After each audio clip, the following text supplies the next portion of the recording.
Hello and welcome to Mom's Car. Today we have another old friend of mine, Tim Lovestedt, one of my first friends in LA. We did a lot of the Groundlings together. He's incredibly funny. He has an impressively girthy head. He's smart, he's handsome, and well endowed. Please enjoy Tim Lovestedt. You know what's smart? Checking Allstate first for a quote that could save you hundreds on car insurance. You know what's not smart? Not checking the coffee lids secure before you take that first sip. My morning coffee ended up all over me, and let me tell you, that smell does not come out easily. Yeah, checking first is smart. So check Allstate first for a quote that could save you hundreds. You're in good hands with Allstate. Potential savings vary, subject to terms, conditions, and availability. Allstate North America Insurance Co. and affiliates, Northbrook, Illinois.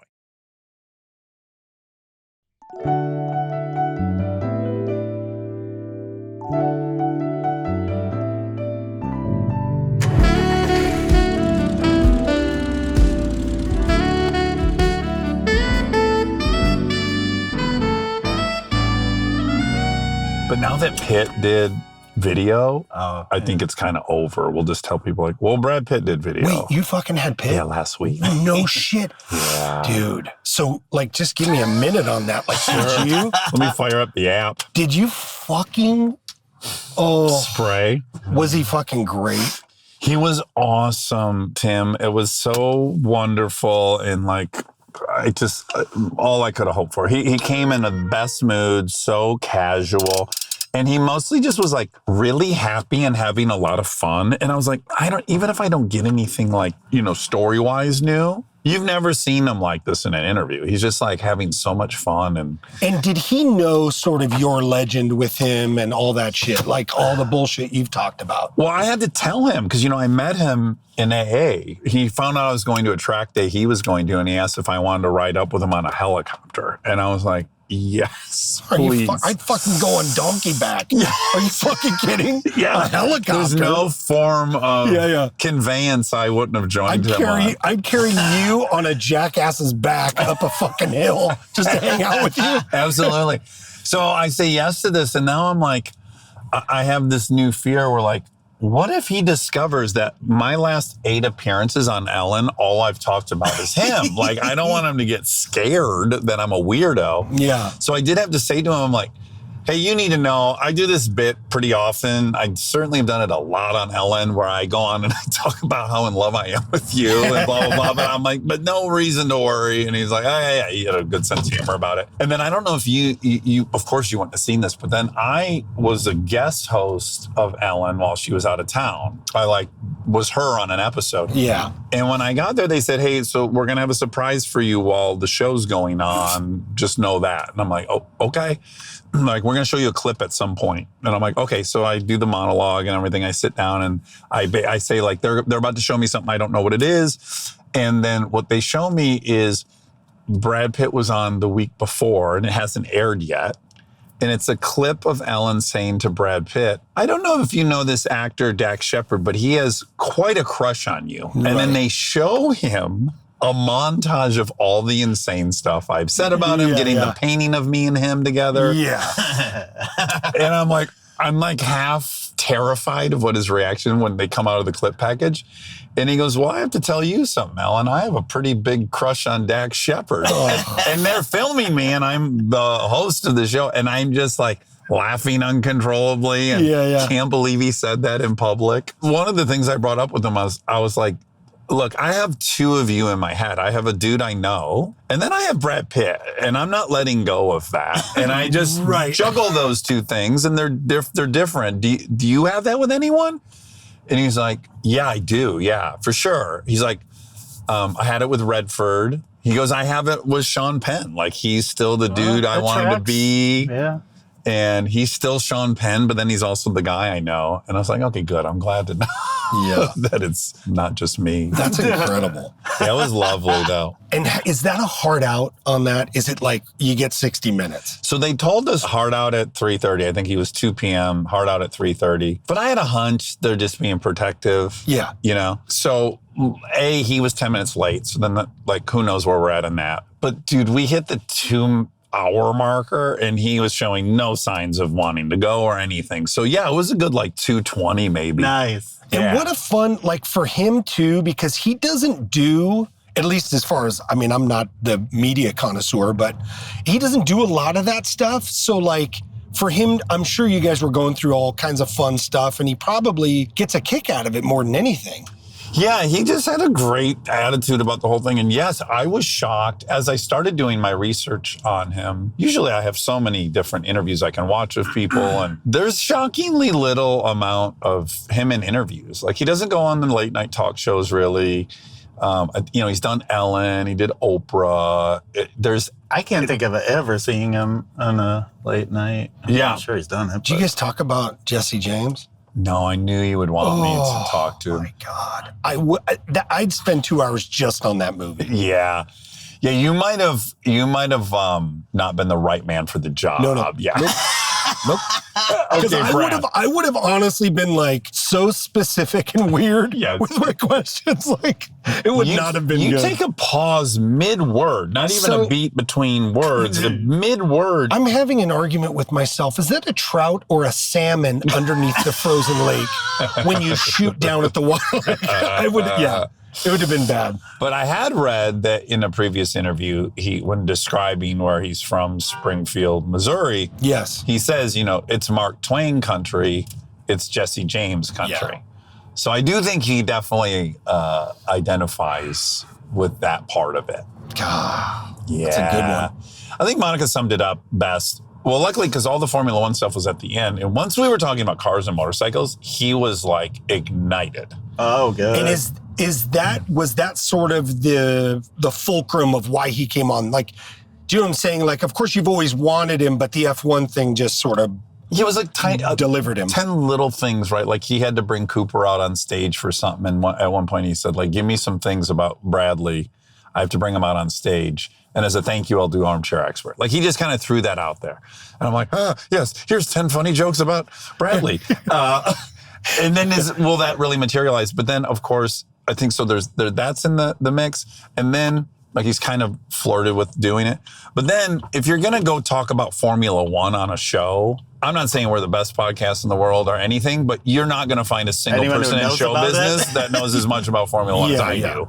So if you want to talk about how nitty gritty they got, I think you really can only come to me. I mean, Arnett claims to be Arnett likes F1, but I don't know the specificity. No, but it's true. It's like, and he drives. Brad did a ton of the driving.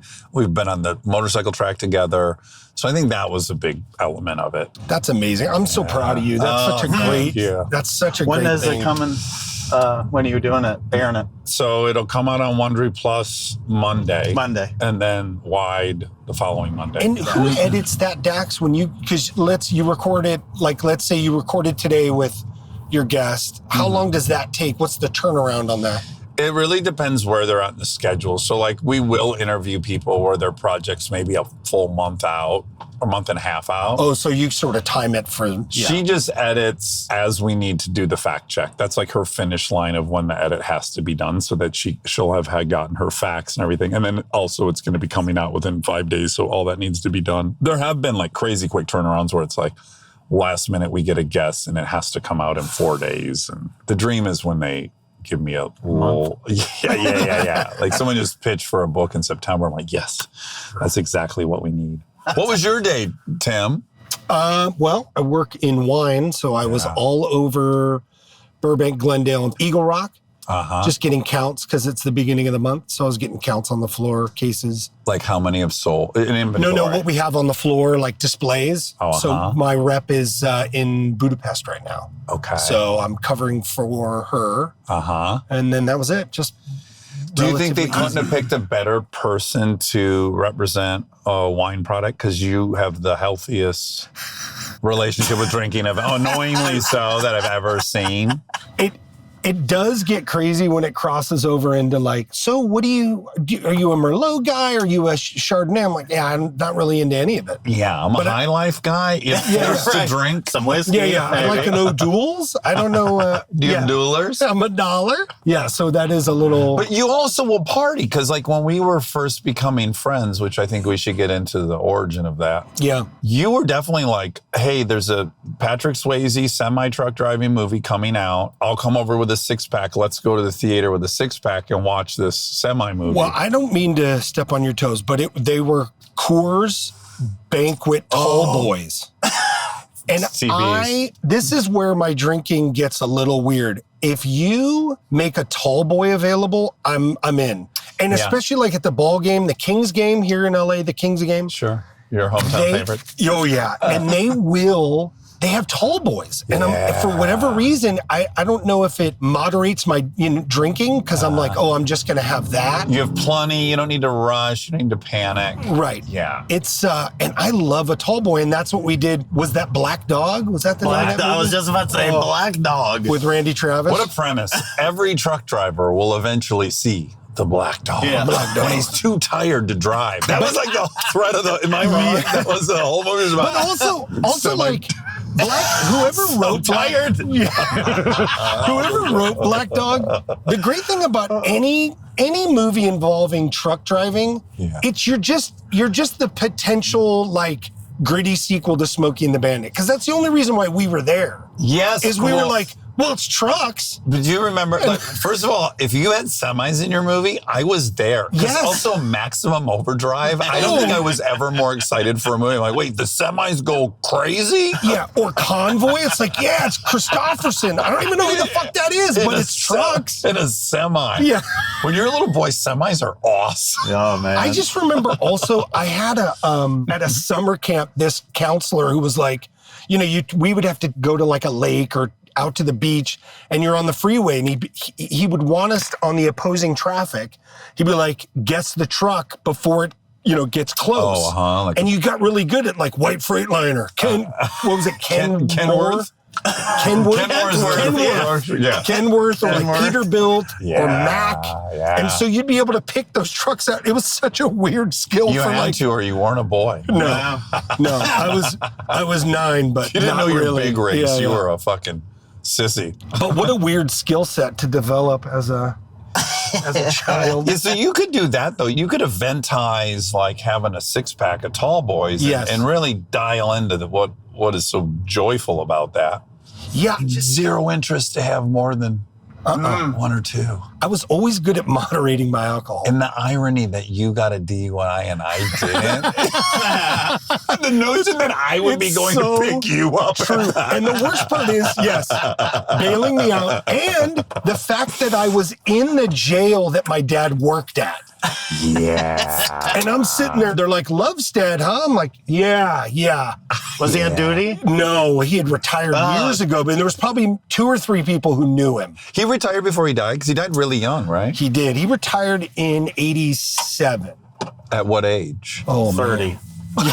28. No, but he did. He retired at like 49th birthday. 41 or 42. Wow. Like really young. And was that standard back then? No. He had been in for, I would say, maybe 18 years, and he had health issues. I mean, he did not take care of himself. Well, you said he was an LAPD detective. I think it's implicit that he didn't take care of himself in the 80s. And especially back then. Was he smoking cigarettes? Smoking and drinking every night. Yeah. And I think it's probably the reason why I never liked drinking too much. It's just like, we all have the drunk family members that ruin it for us. I love a tall boy too. I'd love it at how it came in any size, but I was always doing quick math at the liquor store.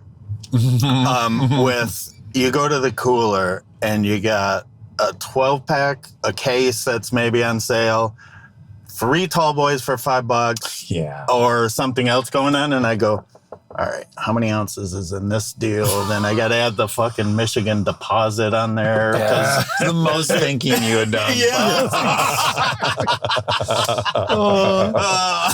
Really kept yourself sharp by going there and crunching those numbers.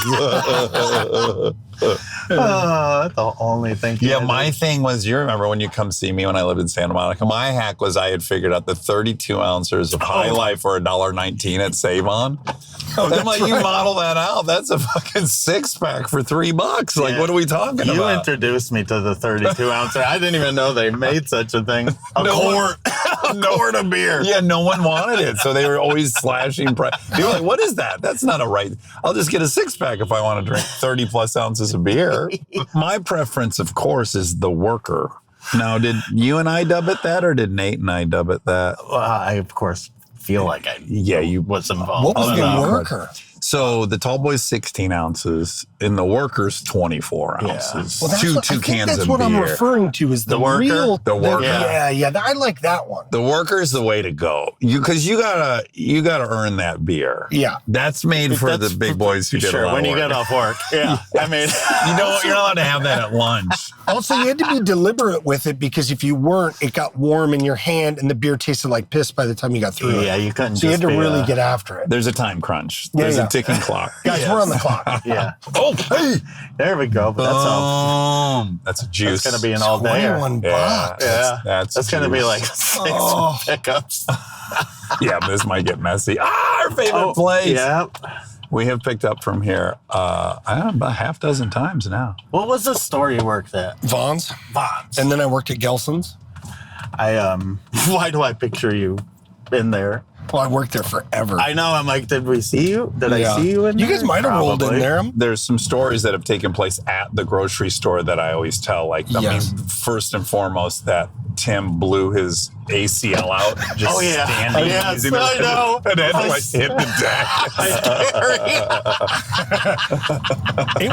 It was one of those pains that was so. It wasn't my ACL. Whatever it was something in my leg where I couldn't move, where it stung me. And I was in the check stand. I'm like, what is... So then they put me on light duty, and I had to sit in the manager's office and like stamp these papers or whatever. It was the worst. The punishment was way worse than the pain. By the way, that food smells fucking Oh, yeah. great. Go ahead, take a little bite. Yeah, open it up. Can we get a little? Carefully. What are we doing? But it was interesting, like when we were all at the Groundlings, so maybe I want to go chronologically how we get to the Groundlings, but just the notion that people had all these different jobs. Most people were waiters. Yeah. A lot of people were doing enough commercials that they were kind of self-sufficient, didn't have jobs. I was working at shows and shoots. And then Tim was in the union. Mm-hmm. Well, no, I was like a clerk and a checker, like throwing product, doing all that stuff. But, as you get older and you look back, it's like there were people that didn't have to work. Like, what an advantage to have that kind of capital where you were like, yeah, all I do is audition and I take extra classes and I'm always available if you want to write a sketch or, where my time was so regimented. It was like, look, I can write for maybe an hour and a half in the morning, right? Or whatever. Yeah, that had to be really challenging. Not just me, but for a lot of people, because you didn't have that, clean slate and all that money where your rent was being paid. And it was such an advantage. Yeah, big time. Okay, so we met through Kareem. Through Kareem, yes. Who we had met in Santa Barbara on our road trip. And then I looked him up when I got here. And he had mentioned like Groundlings is something. Like I didn't know how to get into comedy. And he was who told me how. Right. And then you guys had already known each other from a different comedy. Yeah, we were at a theater in the Valley where we were doing improv. But I loved Kareem because he had a little bit of a fearlessness to him that it just always struck me as I just wanted to hang out with that guy. Like he was fearless, super funny. Like, if I remember, he was doing the alternative comedy thing, and I just remember going like, oh, it's so scary. Like, all these guys are so good. And he would get up and do it. And he also pushed the limits on that. Like, he was doing stuff that I know that, he was doing things that people back then were like, what are you doing? So then you and I had met And I remember we hung out outside of Kareem, which is always a weird thing. Well, that's the thing I remember. I invited you over to my house. I think even something as simple to watch a movie or I think I was cooking you spaghetti. Oh, with the carrots in it. Yeah. Which is such a it was delightful. I'm kind of proud of myself for that invite because it's so romantic at that age. I'm basically like, hey, do you want to come over and I'll cook you dinner? Yeah. Yeah, but again, but you weren't scared at all. No, because I'm tuned into the Midwest thing and I'm like, yeah this guy who I just met is going to make me supper. Let's go. Like, what are we doing? A hearty soup. Yeah, and there's carrots in it. Might have to nap afterwards. Ton of carrots. We'll go for a light walk. You're going to see better than you've ever seen. Throw those glasses right in the garbage. I think you made me like a beet salad. Or a salad with beets in it? Oh, the Greek salad? Greek salad, yeah. That was when I had gotten the recipe for the dressing, but it yielded like 8 gallons. Yeah. That's what the restaurant would use. And I was cutting it down as much as could be cut down.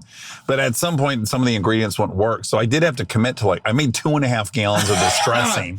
So I was constantly trying to get people to have Greek salad at my house. It was delicious. Stay tuned for more Mom's Car. We are supported by Allstate. You know what's smart? Checking Allstate first for a quote that could save you hundreds on car insurance. You know what's not smart? Not checking the back seat of your car before telling your coworkers to hop in. Nothing like having to explain why there's a half-eaten sandwich from last week and what appears to be every napkin I've collected since 2019 back there. And speaking of car-related mishaps, not checking the height clearance before pulling into a parking structure? That's definitely not smart. The sound of your roof rack scraping concrete is something that stays with you. Yeah, checking first is smart. So check Allstate first for a quote that could save you hundreds. You're in good hands with Allstate. Potential savings vary, subject to terms, conditions, and availability. Allstate North America Insurance Co. and affiliates, Northbrook, Illinois.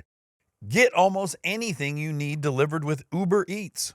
What do we mean by almost? Well, you can't get a well-groomed lawn delivered, but you can get chicken parmesan delivered. A day at the lake? That's a no. A Philly cheesesteak? That's a yes. An afternoon stroll? Sorry, no. A burrito bowl? Happily, yes. What about a day of sunshine? Not happening. A box of fine chocolates? Yes, that's happening. Delivery on its way. Okay, how about some clear skies? No. Well then, how about some French fries? Yep. A little escape? No. A delicious bowl of grapes? Yes, that. How about a freshly cut lawn? Can't help you there. But barbecue prawns, order it and it's on its way. Get almost anything delivered with Uber Eats. Order now. Product availability may vary by region. See app for details. And then we hung out. We hung out a ton in my memory. Yeah, we became really good buddies because you were like, I feel like we were similar in that it did not take much. Like, let's get in the car and go drive around Hollywood and see what kind of weird shit's happening. We also sort of weren't invested in it. I know that sounds weird to say. We liked making fun of whatever was happening for the sake of making fun of it. Like, I don't really care that there's other people here. I just want to make that guy laugh. So we were just making each other laugh the whole time. A lot of nights spent driving around. Then a lot of nights going up to Kareem's. And then Kareem would move throughout the city and he'd introduce us to kind of a whole new way of thing. Then he was in Hollywood.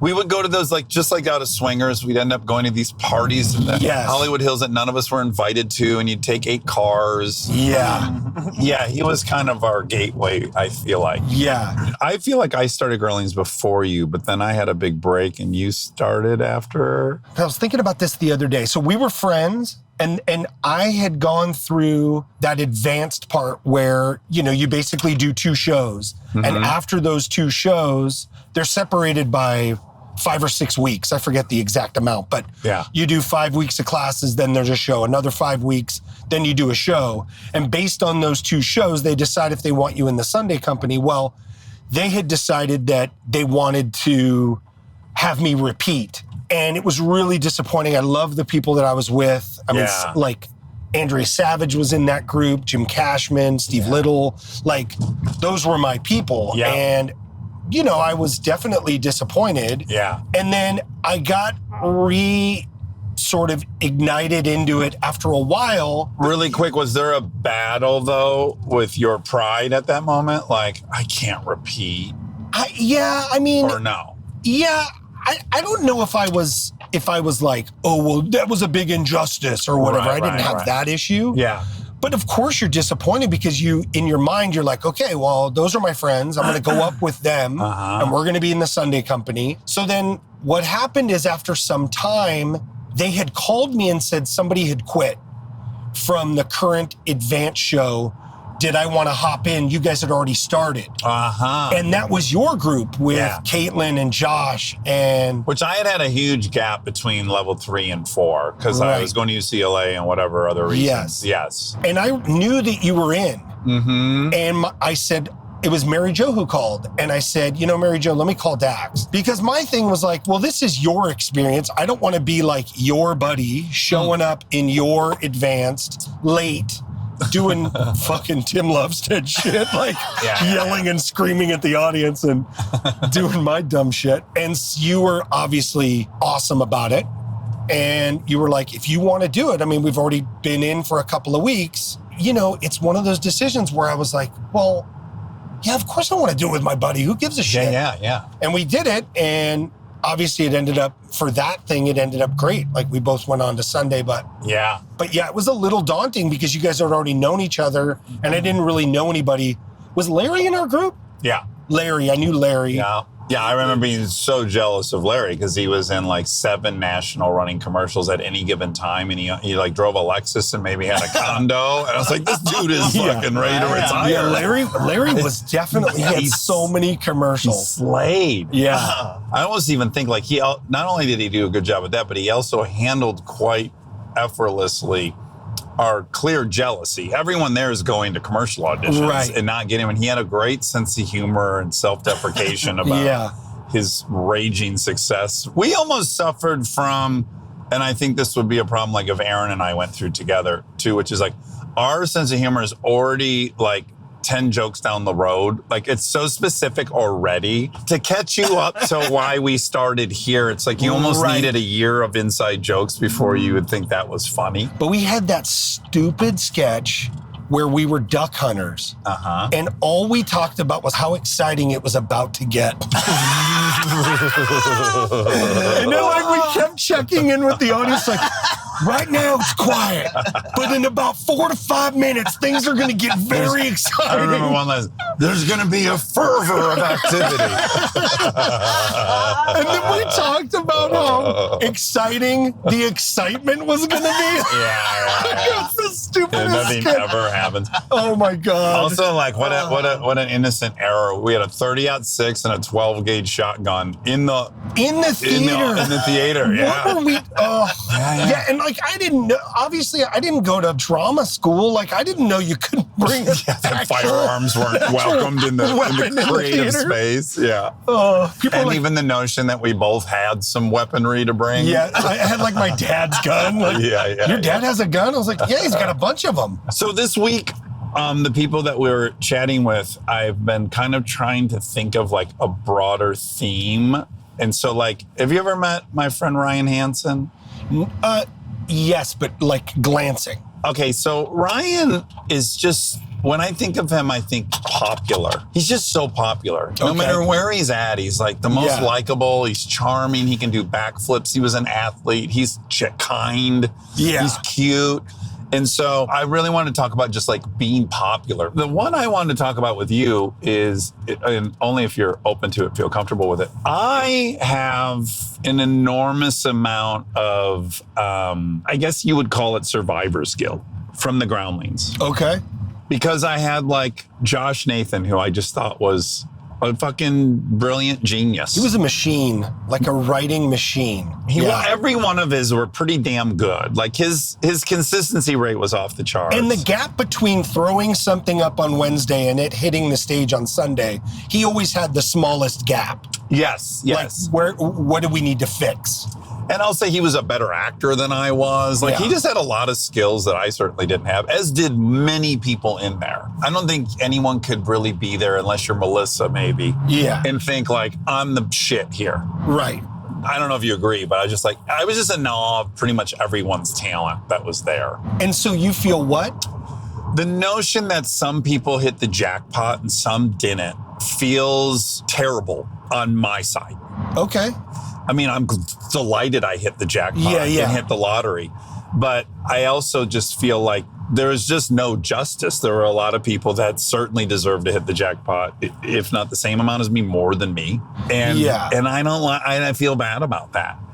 And I was just curious, like, what the experience from being in it and having some people around you pop in really significant ways. You know, there's a lot of people in our circle that not only got big, but got kind of massive. I mean, Kristen Wiig was in Sunday Company with me, and like when she becomes this thing, you sort of, it's crazy. All in our tenure, like Ben and Melissa, Ben Falcone and Melissa McCarthy. Yeah. Kristen. Even Octavia Spencer, who hung around. Yeah. There was that one Academy Awards where Ben and Nat were nominated. Or Jim and Nat. Jim and Nat. Nat Fax and Jim Rash. There's 4 of us that are at the Academy Awards nominated. Caitlin Olsen, she's incredibly successful. Caitlin. I mean, I just think there's so much in the world that I can't control. Mm-hmm. And, you know, there's only so much that I can control. Mm-hmm. And the stuff that, you know, there's a lot of it that's timing and luck. My God, yeah. But also, like, you know, what? Everyone I know is going to become famous? Like, that's not reasonable at all. Uh-huh. And so for me, it's sort of, I get a kick out of people getting a kick out of my friends. Uh-huh. You know, and to me, it was always more about, I wouldn't give that time away for anything. And all the other stuff, nobody knows what it was like for all of us to be there late on a Wednesday night with Guy Stevenson putting up another gorilla sketch. Yeah, or robot. Or like Callie McIntyre on a bike on stage doing a sketch that she had written on a dinner napkin. Like all of those things, those are mine. Yeah. And they're way more fun. Well, you know, I don't know. Yes, well, and what I would want to say, but then would stop myself because I would be afraid it would sound patronizing is, and I've said it without you present a million times, it never got better. Yeah. That was it. Being in the Sunday Company. Yeah. Having like a show to do on Sunday and actual people came and they paid money and they wanted to be there and it was sold out and they loved it. Like, that's about as great as it ever felt. And that theater sold out every night. We never had to say, bring friends. No. You know, because I did 2 years in the Sunday Company, which is kind of unheard of. I just wish I knew at the time, after a year, that like that 2 years, like swallow it up. That was the only thing, is there always felt like every 6 months there's this end game. Yeah.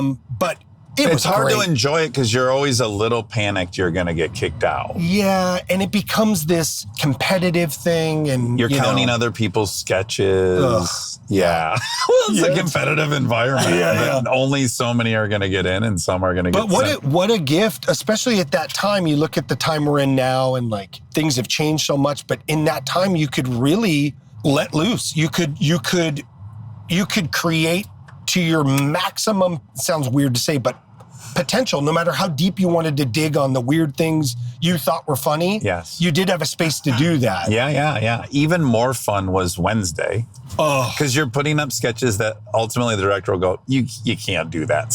Right. And that's like what you want to do. You pretty much want to write the sketches that you can't do. And also like watching your friends try stuff and then also not try stuff where you're doing another one of those ones. Yeah. You know. So that's how you feel now. You never went through a depression or a sourness or anything, bitterness? No, I remember, this is a funny memory, but we went to the Without a Paddle premiere, which was that at Warner Brothers? Paramount. And they had built a lake. Flooded the parking lot or whatever it was. Yeah, they had a tank that they would film like naval scenes in. Yeah, and you could rent like a canoe or something. Well, just, people's seats were canoes. Yeah. And I remember being with Caitlin. We were walking to the bar. You know, for us, it was weird. It's like, what is this? And why is Dax in a movie? Like, this is fucking incredible. And why is there a lake? Like, there was a lot. Yes. And somebody walked by me that was on the crew of that movie. and they were talking to someone else and they said, yeah, man, it's crazy. Dax has always been that way. And I was like, first of all, there's no way you've known Dax that long. But then it also set my mind right as to like the trajectory of how these things go. Right. That like when you... Oh, it's starting. Yeah, and it also like that success or that experience is becoming its own thing, and it's not for me to covet. Like, I can't sit and fight against that guy's memory or the way he talks about you. It's like, he doesn't even know Aaron Weakley. How the fuck can he say Daxy's been like that forever? Right, and he doesn't know 10 Aaron Weakley stories. Yes, so that sort of set me up for like that famous Friends experience where it's like, my friends are gonna be my friends not based on the fact that they're famous, but because we are friends. Yes. So that sort of set me up. That one guy, whoever, with that grip on that movie. And then, you know, what you did a way better job of, and that I'm quite envious of, because like, as we were saying, the poker game, like I just started going to that poker game again. I think I've gone twice. Yeah. And it was like through a series of bumping into Ben enough, I guess, where he invited me, which is like, I couldn't wait to go. And it was so fun. But you did a much better job. Probably the most profound feeling is like getting kicked out. I felt ashamed of that. I was embarrassed to have been kicked out of the Sunday Company. And then in the embarrassment, I was also resentful at whatever group of people I determined were a part of that decision. And I just left with a bad taste in my mouth. You know, I did not leave on great terms. And listen, more than half of the people probably have that experience. Yeah, it's got to be, right? Because there's so few slots on the main stage. Through numerous reasons, I both got really busy. I got to go do movies all over the place. I was like starting that whole experience, but I didn't do a good job maintaining those Groundlings friendships. And you did. You stayed very dialed into that whole crew. And I'm pretty envious of it, especially like when I went to poker. I was like, oh yeah, I fucking miss this so much. This is so fun. You and I stayed friends. I'll add that. Obviously. Like, yeah, you and I like. But I've always liked being part of a team. I know that sounds really weird. So like to me, when it all ended, since I was the sort of senior guy, like whenever we would do things, I had to help organize it or whatever. Like I always liked being part of a team. Yeah. So that part of it, I don't know, I just carried on with it. Like, right. You know, I wish I could see those people more. But did you go through any, like when you were kicked out, what was your experience with that? Well, I mean, I did 2 years, so I definitely was not happy about it, but I sort of pivoted because I felt like after the Sunday Company, I had developed a skill set, which was that I had never had in my life, which was like a hardworking. Every Wednesday, I'm going to have my stuff written. Every Sunday, I'm going to perform. I'm going to line everything up. Yeah. And so I finished college after the Sunday Company because I was like, well, I want a degree. So in order to do that, I'm just going to transfer all that hard work and that work ethic and get a degree. Yeah. And then it teaches you a writing discipline, which is almost impossible to learn.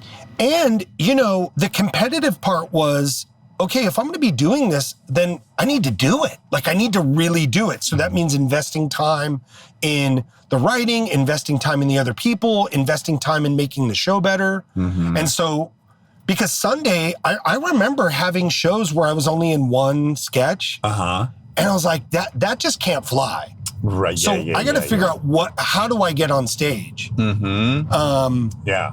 And you can get a little Machiavellian. Like, well, I got to give so-and-so a sketch, so. Right. Or I just yell more. I remember. I guess I got to be louder next week. Yeah. I remember Josh coming up to me. I think I had 4 or 5 sketches, and it was really great for me. I did a couple of sketches that I really liked. And Josh was like, you're doing like 4 or 5 sketches where you yell. Do you think that's too much? And I was like, come on, man. I'm like, I feel so good right now, and you just killed me. Yeah, I'm just. Are you concerned about your voice? Have you been taking throat coat? So you didn't have you weren't embarrassed when that happened to you, or were you? No, I was worn out. Okay. I had done 2 years. You welcome to the reprieve. Meet at door. Oh, you might get to meet somebody. I like to meet Jacob. people.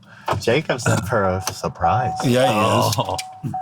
Ooh, Daisy. Someone. This is so close. This was a freebie virtually. Oh, dude, that's a droppy. Yeah, and it was a nice droppy. You guys got all the nice little bit of. Little bit of scratch. Nice little bit of ched. Hey, I got some scratch. Now a guy can make a living off these kind of deliveries. That's right. Yeah. Give me a break. Well, so I guess maybe in summation, I don't need to carry as much survivor guilt in regard to you. No, you don't seem to be mad at me. No. But you've also gotten to witness that now firsthand, front row seat to how dynamics change around people who get success. Yes. And it's like, I don't know, is it chicken or the egg? Did other people change and then they change, or they change and other people who change? changed here? Right? Which one are you? Are you leaving? Let's talk about Dax. Jesus.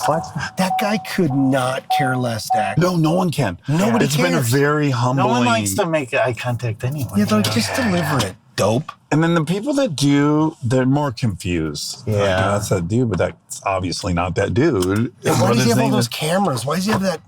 Now, as you might expect, Tech when rig. Kristen was with us, that took all the guesswork out of it. Yeah. Yeah, like 100% of the people that saw her in the backseat were like, why is Kristen Bell in the backseat? Let me ask you, do you resent her for all her success? No, I'm so grateful. Yeah. Because there was a long period of us together where I don't claim that I was ever more famous than her, but I was definitely more recognizable than her. Like Kristen, for years, people would see her and I'd see them even whisper to their friends like, oh, that looks like that actress Kristen Bell.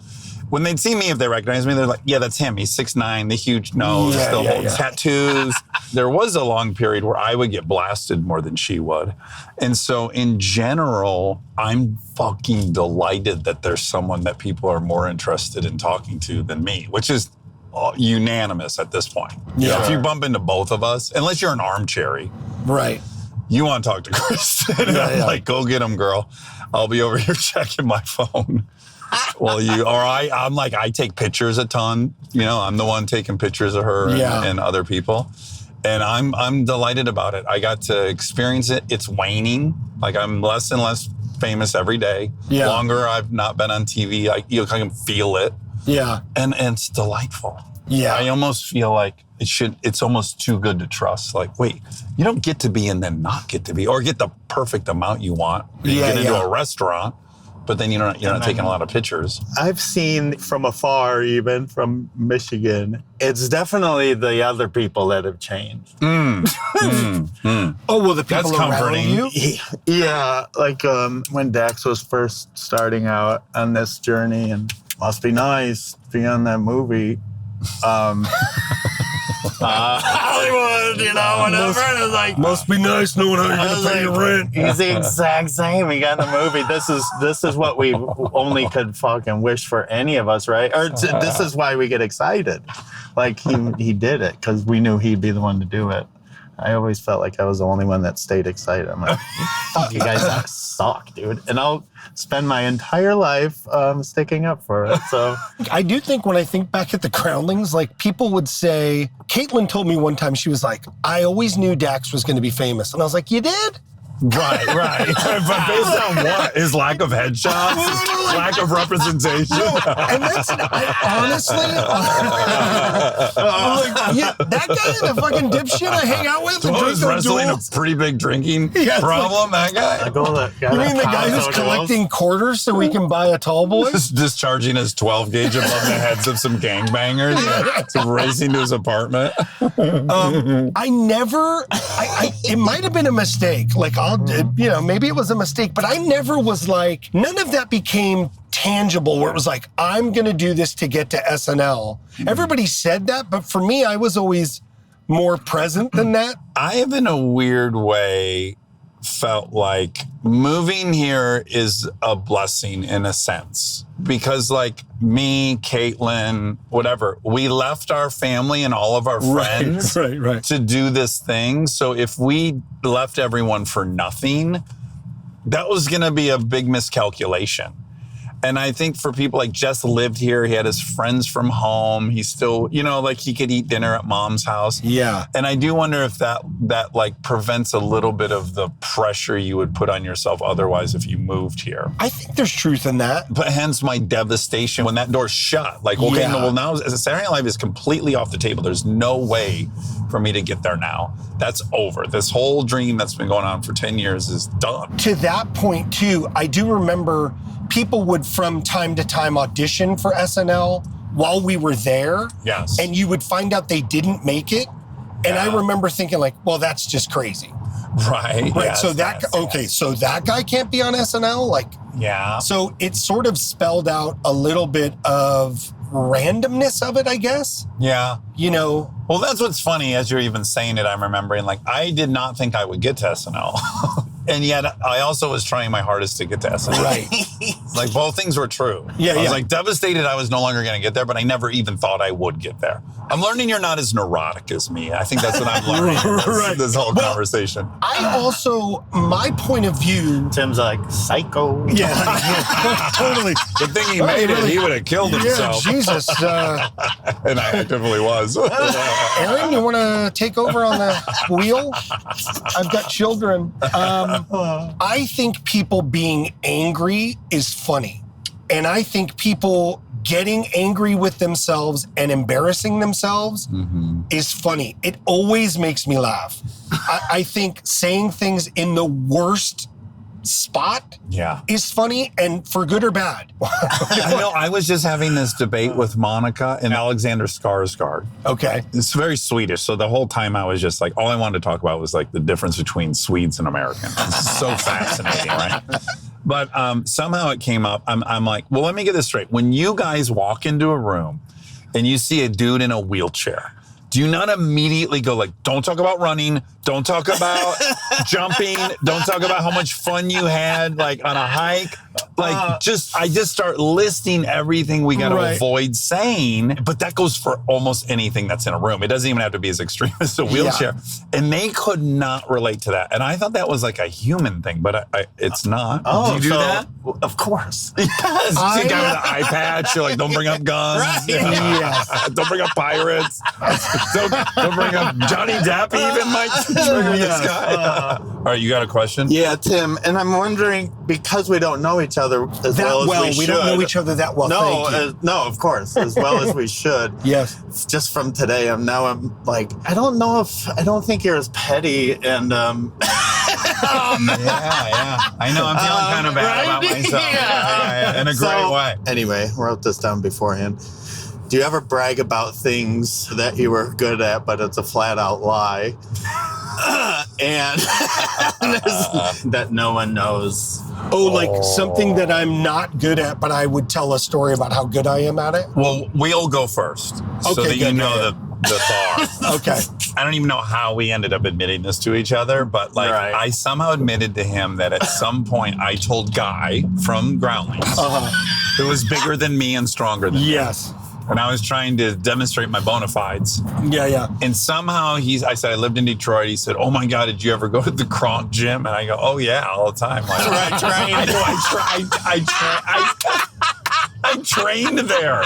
And I'm locked into this lie with Guy now going on 21 years. I still text him all the time. And he probably still thinks I trained at the Kronk gym. With Tommy Hearns? With the Hitman Hearns. Of course. And then I happened to just randomly say that to Aaron, and then he hit me with this. Yeah, so I told him that. So much better. I have been telling people I was a Marine.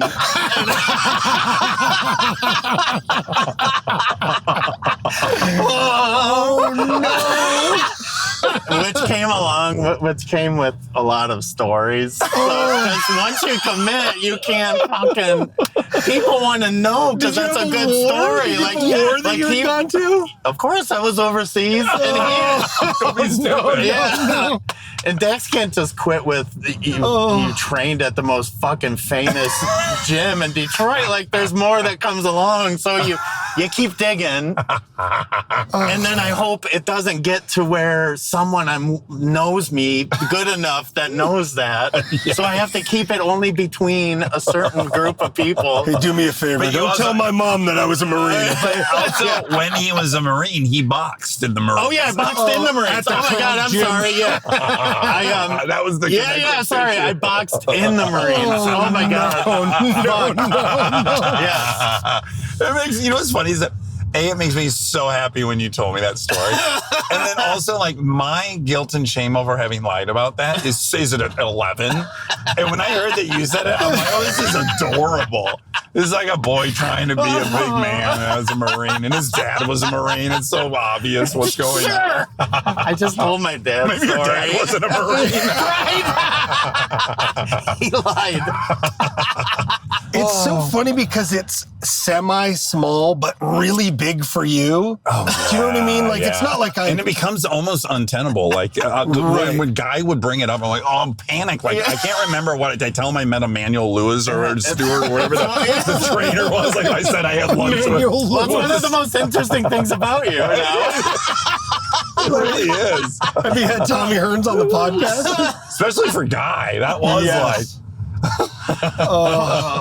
You know, one thing I have lied about. Oh, good. I loved when I skateboarded as a kid. It was a big deal. Yeah. But I didn't skateboard for that long. And perfect, yeah. And my two best buddies, who I've known both since kindergarten, skated much longer than I did. Sure. And their stories, I mean, we have a famous story of Aaron got caught with stealing wood from a construction site. To make a ramp. To make a ramp. And it was like at 2 a.m. Yeah. And Aaron got caught by the cops and walked down the alley that everybody had hid and was like, all right, guys, come out. They know our names. They know where we live. And he rolled. And I always tell that story in the first person. Sure. I was not there. Yeah. And half of the stories that any of those guys tell about skateboarding, I have adopted as my own. Yes. Because I love skateboard culture. I love skateboarding. But I got a job and I stopped skating. So, like, I have... Yes. And do you ever have, like, I've had this moment, I mean, within the last year where it's like, I'm meeting someone new. This is when I would lay out this lie. And I go, when are we going to stop telling people this lie? Like when I met people out here and I wanted to drive fast, I'd just be like, oh, I raced for years in Detroit. Like, just lie. Sure. So that you would trust me to drive like an asshole. Yeah, when you get all the way you don't keep telling home and you got to keep them going. Right. Especially how you come out here, it's like you just write your own story. I was a fucking black belt in Taekwondo in Detroit. I worked for the Edison. I invented the assembly line. Strung telephone wire. I was an electrician. It's like mundane. Someone was asking me like where I boxed when and it never occurred to me like where I would be boxing, right? You didn't fill out that part of your story. Yeah, so I was like, I said I boxed on a ship, and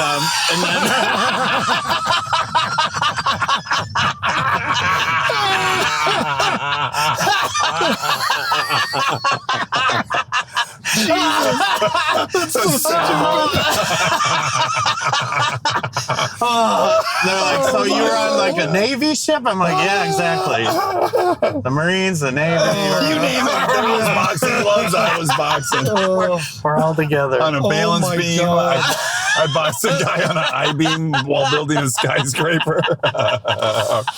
Well, you know, Aaron comes by this naturally. I don't know if I have such an excuse, but the best part was his dad told us this story when we were working for him, because his dad owned a roofing company and we roofed for him. He has his uncle, Tom, who's incredible. This is exactly what he sounds like. Man, what are you motherfuckers doing? Jim, it's that extreme. You're like, is he Cajun? Is he black? Is he long gray hair? Looks like a biker. And so his dad was telling us that one time they were both in Vietnam, and his uncle was a medic, and his uncle tells this elaborate story about jumping out of a helicopter, and he's got his sidearm, and he's got to start using his sidearm, and then this happens and that happens. And he said, you know, when I was hearing the story, I was like, I don't think they give the medics that, or he was or smelling some bullshit. Yeah. Oh, no, yeah. He said he was shooting these motherfuckers with his, machine gun and shit. Yes. Machine gun. So Aaron's dad hears this story. It doesn't sit right. He said, I kill women and children. Which, by the way, I'm telling you, it's a smart tactic when you're a liar. You got to add some stuff that's unflattering to yourself to build credibility. Like, well, you wouldn't be saying that if this is right. I killed a woman's. Oh my God. All her children's. So Aaron's dad is at home like a couple years after he heard this story from Tom. And he's fucking watching a rerun of MASH. And it's verbatim. Every single detail he had told his dad was from an episode of MASH. But to your thing with stealing stories, the truth, this is the God's truth, because we've been together so much since we were 11. I sincerely sometimes don't know if I was at the story that I don't know if it's my story or my story, or both. We were both there or we weren't. Especially like car shows, we were mostly on all the car shows together, but sometimes we weren't. Right. And it's just straight confusing without even trying to lie. Well, Timmy Lovestedt, I love you to pieces. Oh, I love you guys. Thanks for having me. We're going on, we're like 30 years into friendship. It's crazy. Yeah. It is really crazy, yeah. We're still alive. Still alive, still We're going to kicking. beat our fathers. I know. You're in the club. How old was your dad? My dad. My dad was 42. Oh, yeah. And I'm the new winner. Yeah. You just took the lead. What's your dad, 54? 54, yeah. That's how old he was when he died. Yeah. I mean, guys, that's those are insane numbers. My dad was 42. My dad was retired. Didn't you have any gray hair? Retired at 42. I don't know what's crazier, that he died or was retired. Or that he died 10 years into his retirement. All right, love you. Yeah, I love you too. Thanks, guys.